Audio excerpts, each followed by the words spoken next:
Saudara, Natal itu membawa kegembiraan. Amin.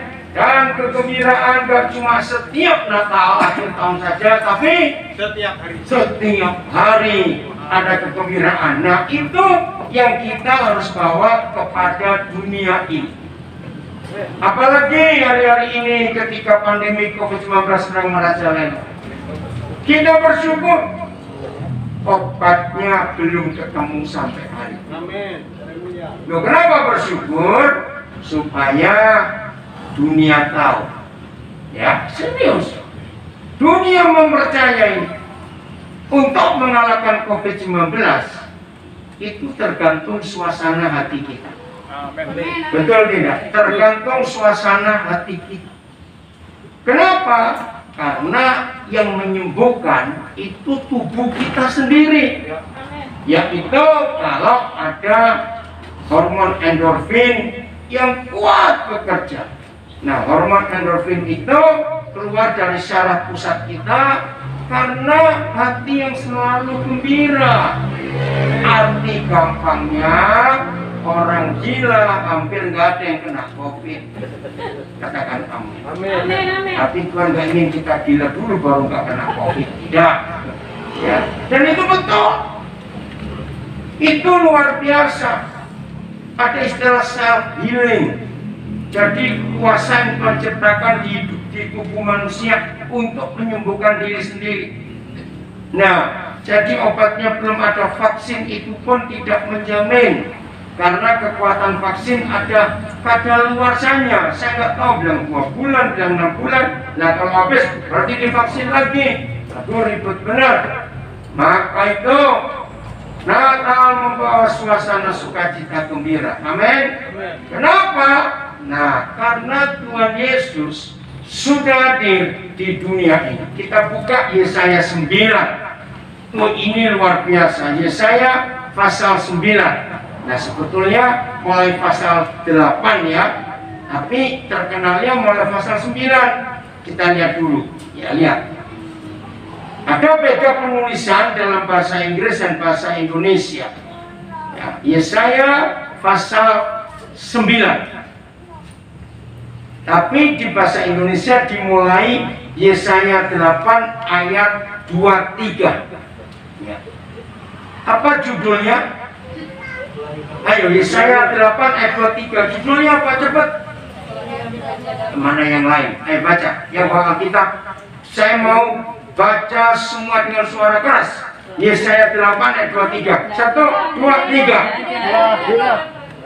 Mana kelahiran Raja Damai? Kelahiran Raja Damai. Siapa itu? Tuhan Yesus.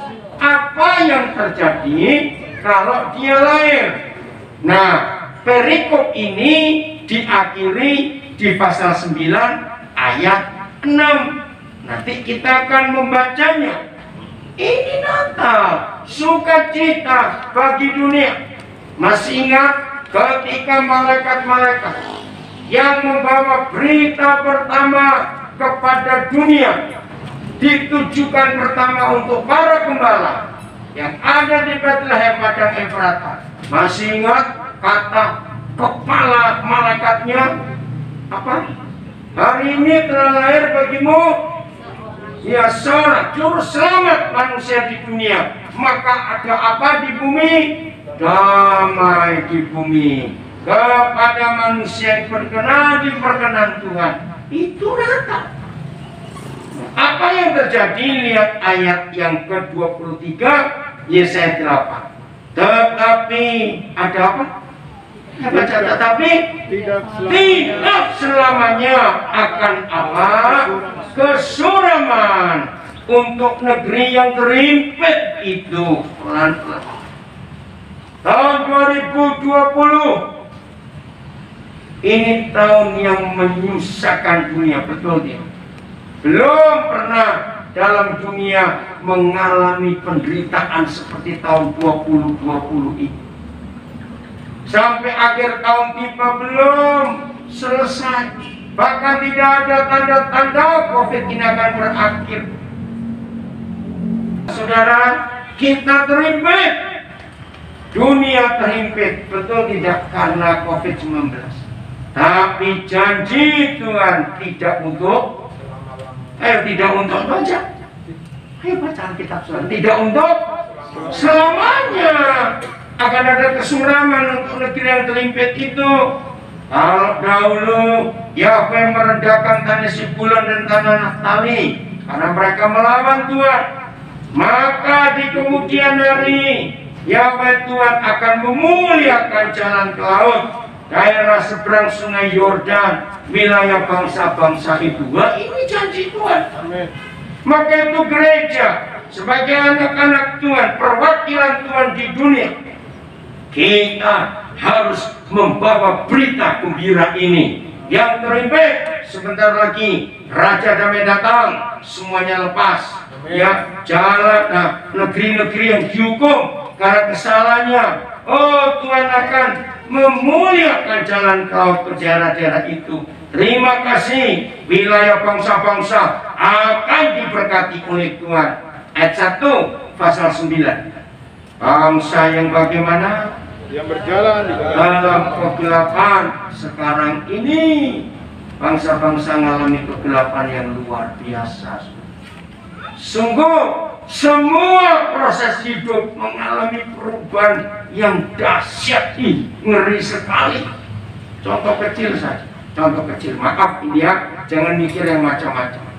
Sebelum tahun 2020 tidak ada orang yang tidak bangga kalau anaknya jadi pilot. Bangga? Sangat bangga. Sangat bangga. Tapi sekarang pusing. Sekolah pilot itu mahal. Tahun 2019, orang-orang invest, mau beli hotel, mau beli restoran, sudah dibeli. Masuk tahun 2020 tutup. Ngeri, sudah, ngeri sekali. Tapi ada janji, bangsa yang berjalan dalam kegelapan telah melihat terang yang besar. Amin. Kita percaya tahun 2021, selama kita hidup sungguh-sungguh mentaati hukum-hukum Tuhan, hidup ini akan mengalami hal-hal yang dahsyat juga. Dan mereka yang diam di negeri kekelaman, gelap sekali, kekelaman, takut, ada bencana, ada bahaya. Atasnya bagaimana? Terang. Ayo baca. Atasnya bagaimana bangsa-bangsa seperti itu? Terang telah bersinar. Jadi ada harapan tidak? Maka itu kalau ada yang mengalami ketakutan meninggalkan tahun 2020 dan mau masuk tahun 2021, saya takut. Hari ini percayalah, yang berjanji ini setia. Amin. Amin. Yang berjanji ini setia. Maka itu kita percaya Tuhan berbuat sesuatu yang ajaib. Ayat 2 pasal 9. Engkau, ini luar biasa. Raja damai yang datang, bagaimana dia telah, ayo baca, dia telah apa? Menimbulkan banyak sorak-sorai dan sukacita yang besar. Ini harapannya kepada dunia ini, khususnya para mahasiswa streaming ini. Papua mengharapkan saudara untuk menjadi ahli-ahli di bidang ilmu komunikasi. Tuhan menantikan saudara, ya Papua menantikan saudara. Maka itu hiduplah sungguh-sungguh di dalam apa yang Tuhan tetapkan. Terus,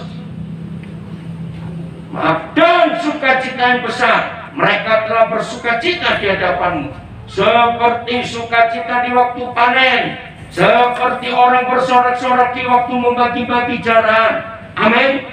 Ini yang Tuhan janjikan ketika Raja Damai itu datang, sebab kuk yang menekan sakit. Kuk itu kayu yang dipasangkan di pundak 2 ekor kerbau atau sapi untuk menarik beban, menarik pedati, atau untuk mengolah tanah di dalam tanah pertanian. Kuk, mendengar kata ini, kuk itu enak atau tidak? Mau coba? No, atau satu. Kedua, gandar. Jadi kayu besar yang panjang, ganda, yang di atas baunya. 3. Apalagi? Tongkat penindas. Tongkat si penindas.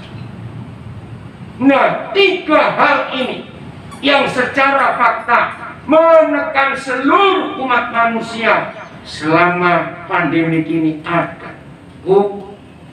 Gandar dan tongkat si penindas. Diapakan oleh Tuhan Yesus? Baca. Ayo baca. Diapakan? Telah kau patahkan seperti pada hari kekalahan Midian. Wow, ini luar biasa, saudara. Maka itu kita bersyukur untuk Natal. Tuhan hadir. Amin. Tuhan memulihkan. Tuhan memberkati. Maka itu kita yang tahu dan mengalami Natal ini, kita harus membawa berita ini kepada semua orang yang sedang ketakutan. Amin. Orang takut tidak pasti tahun depan mau bagaimana. Tapi puji Tuhan, ada janji, ada harapan yang luar biasa. Terus ayat yang keempat. Sebab setiap sepatu tentara yang berderap-derap. Oke, kita tidak pernah mengalami perang, tapi pernah lihat film perang. Nah, coba renungkan, termasuk yang di rumah juga. Apa sih maksud firman ini tentang sepatu tentara yang berderap-derap? Oke, bayangkan. Menimbulkan apa bagi yang mendengar kalau ada tentara brak, itu menimbulkan apa? Ketakutan, kegentaran. Wih, mau ada apa ini? Teror. Itu bahasa umumnya, kata umumnya teror. Dan setiap jubah yang apa? Berlumuran darah. Wih, ketika pembunuhan ada di mana-mana. Lihat COVID-19, membunuh banyak orang. Berita-berita yang muncul tentang COVID ini betul-betul seperti teror buat kita yang mendengar. Tapi ketika Raja Damai datang, akan diapakan semua itu? Sepatu tentara dan jubah pembunuh baca akan. Ayo baca kita surah aja. Akan menjadi apa? Umpan api. Artinya Dibakar. nggak ada lagi. Mereka kalah. Wih, saudara, inilah Natal itu. Sebab ada kata sebab. Ada. Artinya dari pasal 8 ayat 23. Wih, begini. Ayat 1 pasal 9. Begini. Ayat 2, ayat 3. Bahkan sampai gandar, kuk, tongkat, sipel, tongkat, mana tadi? Si penindas, wah semuanya. Sepatu tentara buat teror semuanya. Itu dikalahkan. Kegelapan dikalahkan. Terang itu muncul. Sebab. Nah, tahu nggak arti kata sebab di sini? Alasannya Dikarenakan alasannya semua itu akan berakhir. Sebab apa? Baca. seorang anak telah. Ayo baca. Coba kita tolong baca seadanya. Sebab seorang anak telah lahir untuk kita. Siapa itu? Tuhan Yesus. Tapi tolong yang di rumah juga ikuti. Tidak titik, tapi koma. Dia memang pernah lahir sebagai bayi. Seorang anak telah lahir sebab. Tapi naik lagi. Seorang putra. Nah, seorang putra telah diberikan untuk kita. Coba renungkan. Beda enggak? Bayi, anak menjadi putra. Beda tidak? Beda. Bedanya di mana? Ayo, coba mikir. Bedanya di mana? Dewasa. Enggak anak terus. Sampaikan kepada semua gereja. Karena saya tahu mungkin lebih 80% gereja. Kalau yang di Papua juga mendengar, di negara-negara lain mendengar, lebih 80% gereja merayakan Natal itu mengalami tipuan si iblis, yaitu mengembalikan Yesus sebagai bayi lagi. Betul tidak? Betul atau tidak? Itu kejahatan, itu pembodohan iblis kepada gereja. Dan kita lihat bodoh kok 2000 tahun. Ngerti nggak kalimat ini? Bodoh 2 jam masih lumayan. Ini bodoh 2000 tahun. Saudara sadar? Sebab seorang anak, seorang bayi lahir untuk kita. Puji Tuhan, itu 2000 tahun yang lalu. Masa setelah 2000 tahun dia bayi terus goblok? Betul, betapa bodohnya gereja. Apa itu? Awas, yang di rumah saudara masih ada gambar-gambar Yesus yang masih bayi. Bahkan itu penghujatan. Sesabar-sabarnya Presiden Jokowi. Sabar nggak pemilihan presiden kita ini? Meraknya. Kira-kira kalau kita berani pasang fotonya presiden masih bayi, ada urusan polisi? Kalau saya tanya, ada urusan polisi tidak? Nah, walaupun Pak Jokowi pernah lahir, tapi nggak usah presiden, anak saudara. Buat pesta ulang tahun, nggak usah umur yang gede-gede, umur 10 tahun saja. Ya, saya tanya, apa yang terjadi pada anak saudara waktu pesta mulai? Ternyata papa mamanya memajang foto anak itu waktu masih keluar rumah sakit, masih bayi. Ya marah tidak? Marah. Nah, seperti itu pembodohan setan pada gereja. Kenapa? Yesus dibuat bayi lagi. Coba renungkan ini. Saudara, sadar gak kalau kita baca ini baik-baik bahwa kesalahan kita begitu fatal? Artinya 80% gereja nggak pernah punya Yesus, bahkan umur setahun pun tidak. Kenapa ya?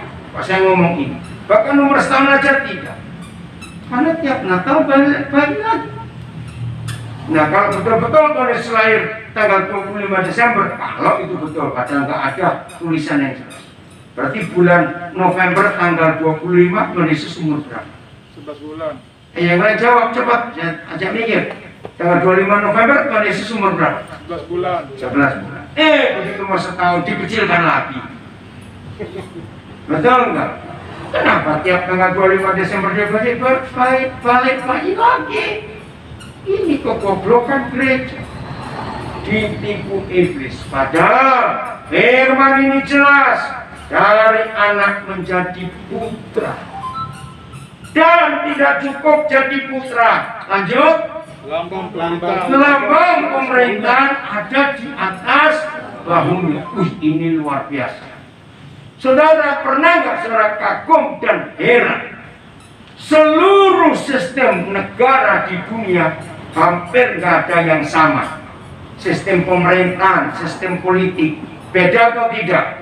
Lihat yang ASEAN saja. Indonesia dengan Malaysia sama atau beda? Beda. Singapura dengan Indonesia beda atau sama? Beda. Indonesia dengan Brunei Darussalam beda tidak?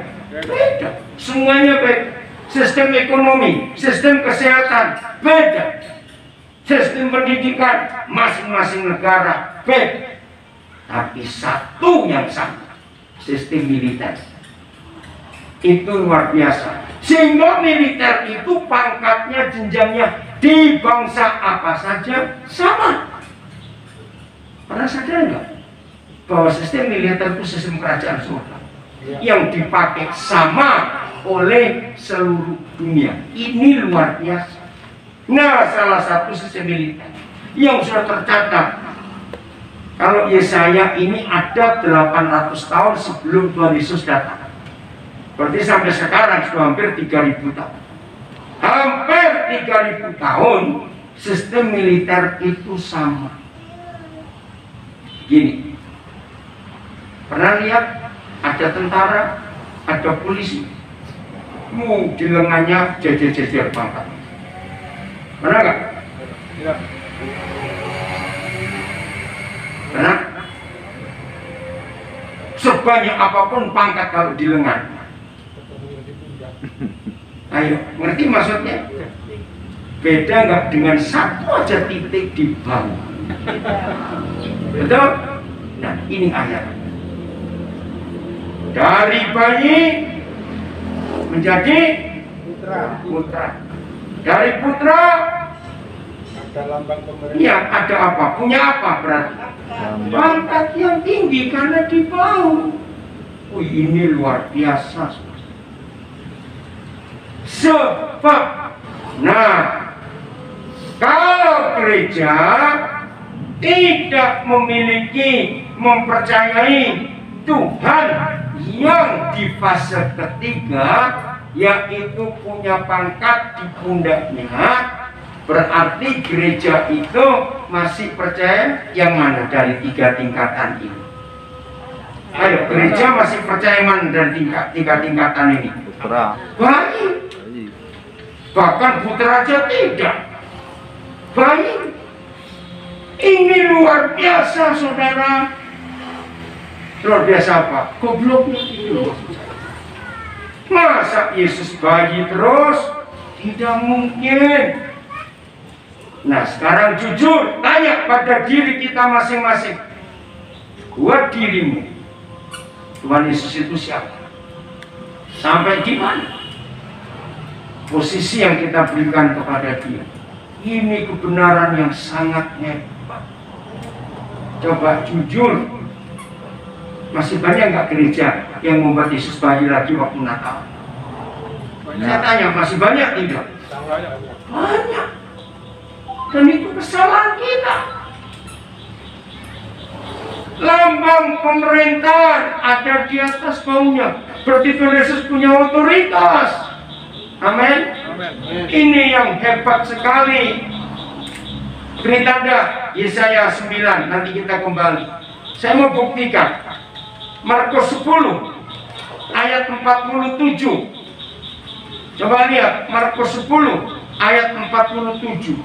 Ada kisah yang luar biasa tentang seorang buta ini. Markus 10 ayat 47. Terima kasih Roh Kudus, Engkau ajar kami untuk melihat fakta ini.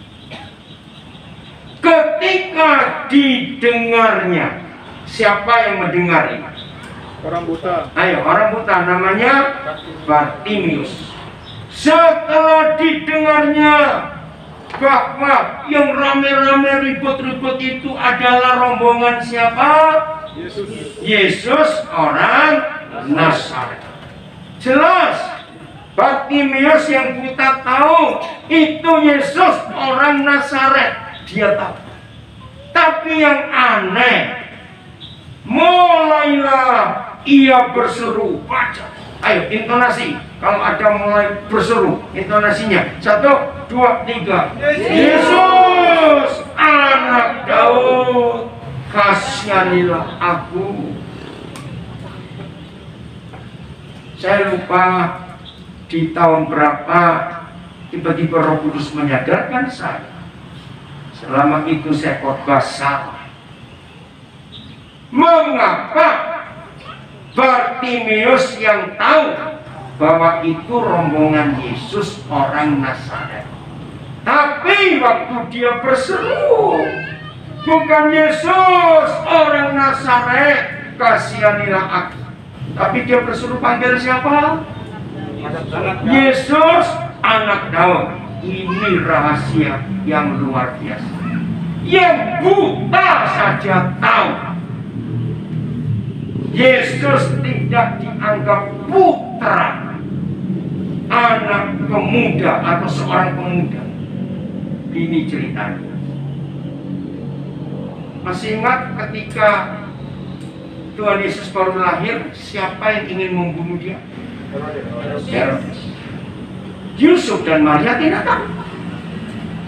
Tapi siapa yang datang malam-malam melewat mimpi kepada Yusuf? Tuhan, malaikat datang, cepat bawa lari anak ini ke Mesir, sebab raja akan bunuh dia. Wih, Yusuf kaget. Yusuf nurut tidak? Nurut. Mereka pergi.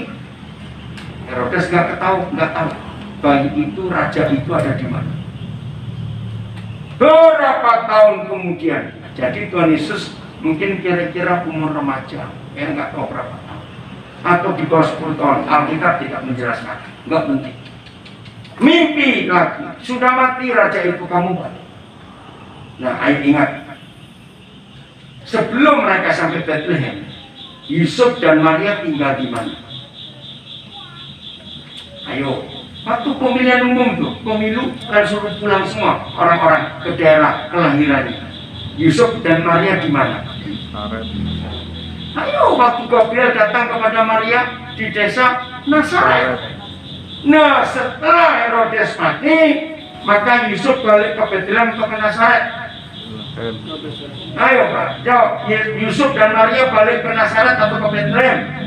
Nazaret, karena tempat hidupnya di situ. Nah, setelah sekian tahun, orang tidak tahu Tuhan Yesus lahir di Bethlehem, orang sudah lupa. Begitu dia besar, bantu bapaknya menjadi tukang kayu, maka orang kenal Yesus orang Nazaret, bukan orang Bethlehem. Maka itu Bartimeus tahu ini rombongan Yesus orang Nazaret. Tapi aneh, si buta ini bisa berteriak, Yesus, anak Daud, kasihanilah aku. Ini luar biasa. Begini rahasia. Yesus orang Nazaret itu fase kedua, putra. Ya, seorang pemuda membantu bapaknya menjadi tukang kayu. Tapi kalau disebut Yesus anak Daud, berarti Yesus ini keturunan raja. Daud kan raja, betul? Saudara, ini luar biasa. Ada perbedaan. Sekarang saya tanya. Jadi kalau Bartimeus bersuruh, Yesus orang Nazaret, terus Bartimeus bakal dapat apa? Dapat kursi satu, meja, lemari. Loh kenapa? Karena Yesus tukang kayu yang dipanggil. Ngerti nggak ilustrasi ini? Luar biasa. Dia panggil Yesus anak Daud. Karena dia raja. Lambang pemerintahan ada di atas baunya. Maka itu Yesaya 9 ayat 5 itu luar biasa. Kita menghargai Yesus di posisi yang mana? Jujur jawab dalam hati kita. Yang buta saja matanya melek, mata hatinya. Dia nggak panggil Yesus orang Nazaret, tapi anak Daud. Karena raja segala raja. Ini sungguh luar biasa. Maka itu kekristenan, murid-murid Yesus banyak dikalahkan oleh dosa dan kejahatan karena Yesusnya baik. Maka jarang juga gereja menyebut dia sebagai seorang pemuda. Enggak, baik terus. Hari ini ada perubahan. Amin. Ini yang Tuhan cari, Tuhan minta di antara kita.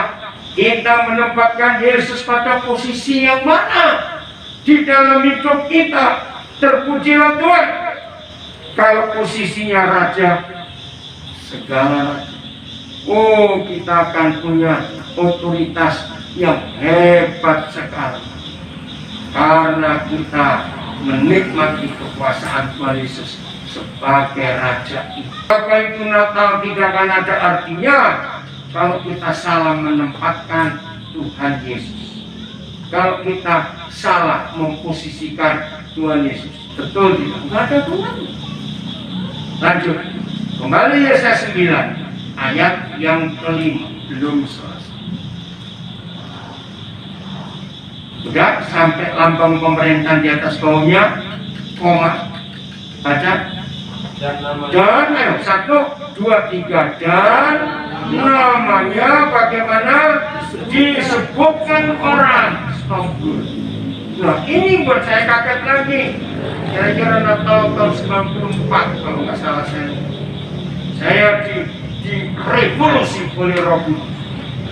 Karena selama ini saya pikir Bapa di surga yang memberi nama-nama ini kepada Tuhan Yesus. Ternyata siapa? Orang menyebut. Loh, kok bukan Bapa? Luar biasa. Dan nama Yesus disebutkan orang satu apa? Penasihat ajaib. 2, Tuhan yang perkasa. 3, Bapa yang kekal. 4, Raja. Loh, orang yang menyebutkan bukan Bapa di surga. Ini hebat sekali. Nah, pertanyaan. Contoh begini ya. Misalnya di Nabire ada datang satu keluarga, saudara nggak kenal.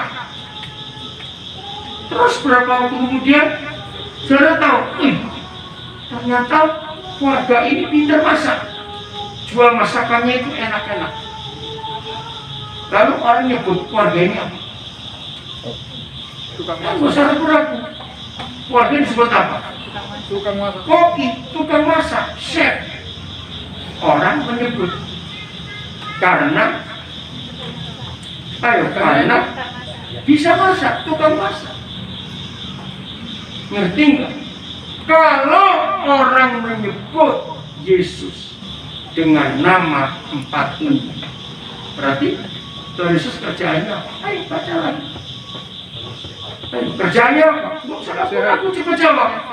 Penasihat ajaib. Kenapa mereka menyebut Yesus dengan nama penasihat ajaib? Seperti tadi keluarga baru kita nggak kenal, ternyata pintar masak. Karena orang melihat Tuhan Yesus. Iya, ayo. Orang melihat Tuhan Yesus bagaimana? Sampai disebut penasihat yang ajaib. Susah benar. Jalan keluar, solusi. Jalan keluar, solusi. Ya jadi penasihat, susah benar sih. Jadi penasihat. Betul? Kepada banyak orang. Memberikan solusi kepada banyak orang. Nah, pertanyaannya, jangan tersedih. Kira-kira orang menyebut saudara apa? Ada nggak orang bilang, oh itu si cerewet itu? Ada nggak? Ada. Awas si penipu datang. Ada nggak? Awas itu yang suka ngambil suami orang. Maka itu mari kita jujur kepada diri sendiri. Orang nyebut kita apa? Itu bukan pacaran. Masa sebulan ganti 14 kali? Misalnya, ada nggak orang seperti itu? Nah, apa? Ada. Tukang ngutang datang itu tukang ngutang. Saya harap semua kita hari ini menyadari orang menyebut kita dengan apa? Julukan. Berarti kita adalah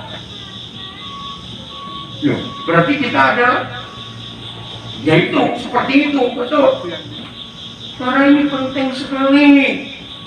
Maka itu mari masing-masing kita memikirkan dan menanyakan, orang nyebut aku sebagai siapa?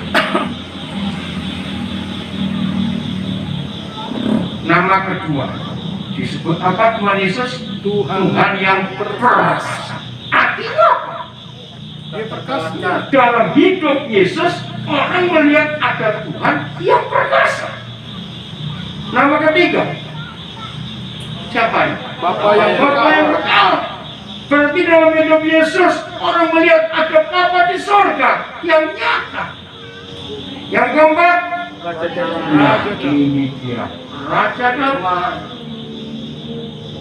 Masih ingat Matius 5 ayat 9? Berbahagialah orang yang membawa damai, sebab orang yang membawa damai akan disebut anak-anak Tuhan. Katakan amin. Anak-anak Tuhan bukan yang rajin berdoa. Anak-anak Tuhan bukan yang rajin hafal ayat Alkitab. Tidak. Disebut anak-anak Tuhan karena kita tidak punya musuh. Raja damai dalam hidup ini. Oh, itu luar biasa.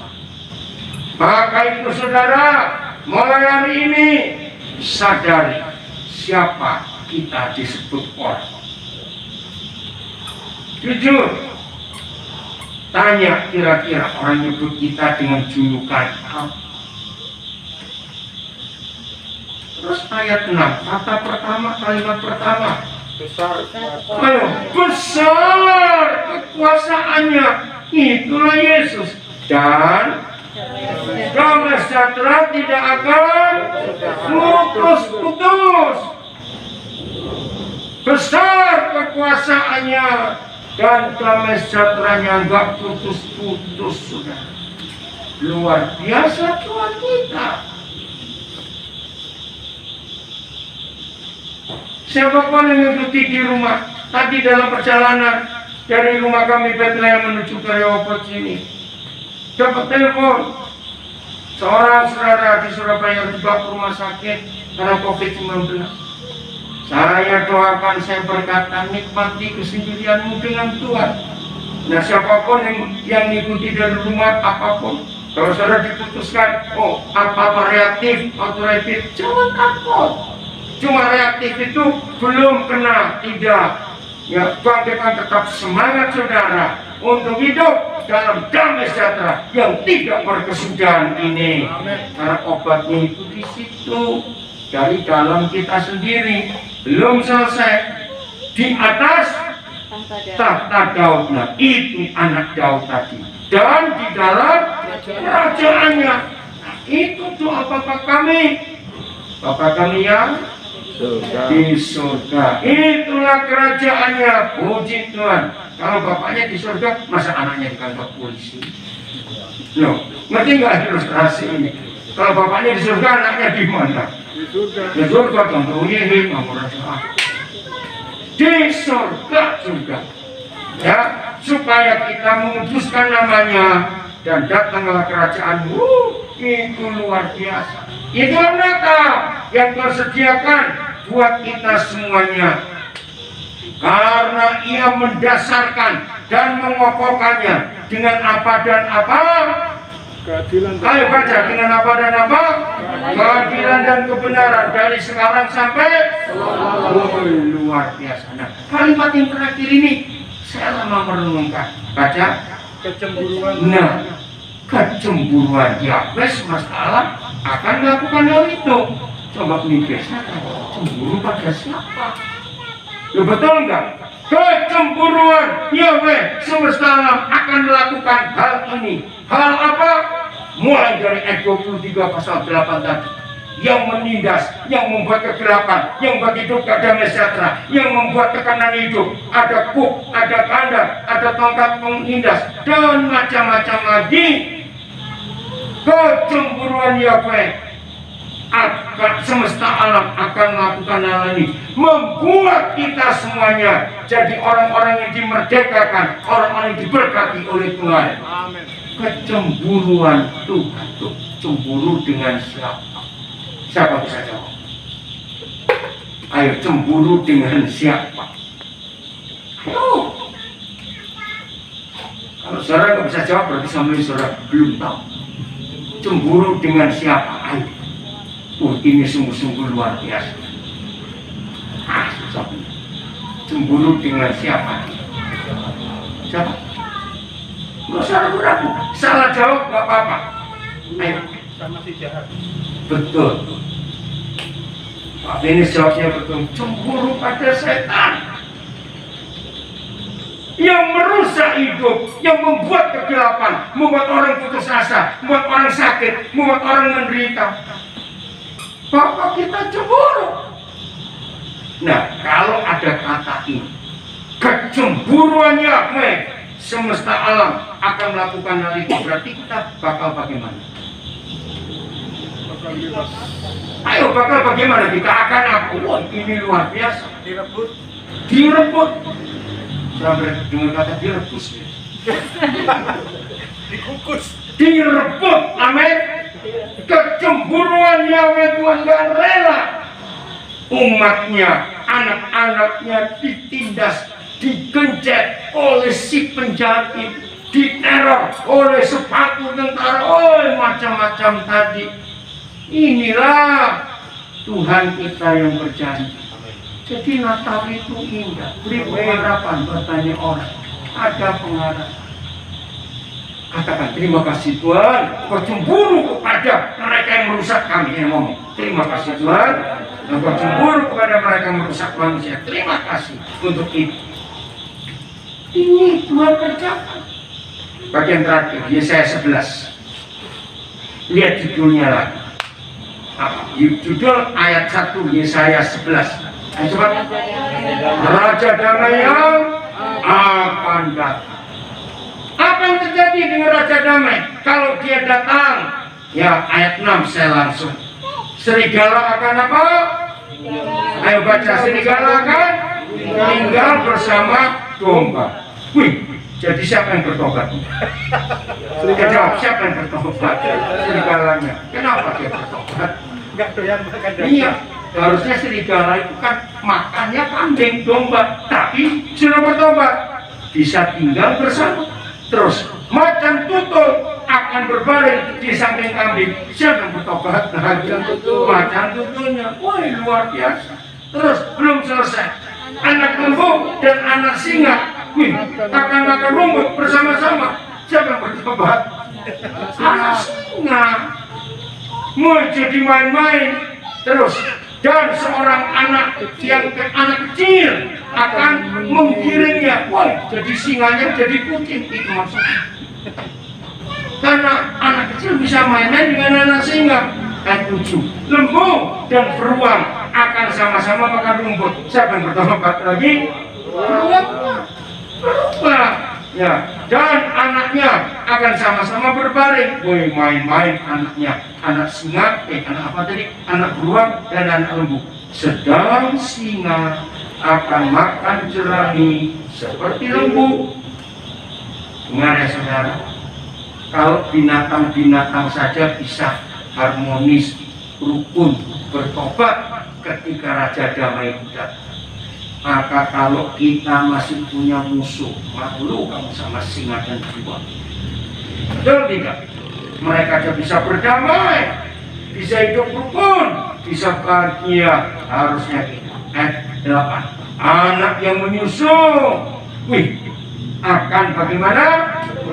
Bermain-main dekat liang ular gedung. Jadi ular gedungnya juga bertobat, nggak punya bisa. Anak yang cerai susu sudah dicapai, jadi masih kecil, akan apa?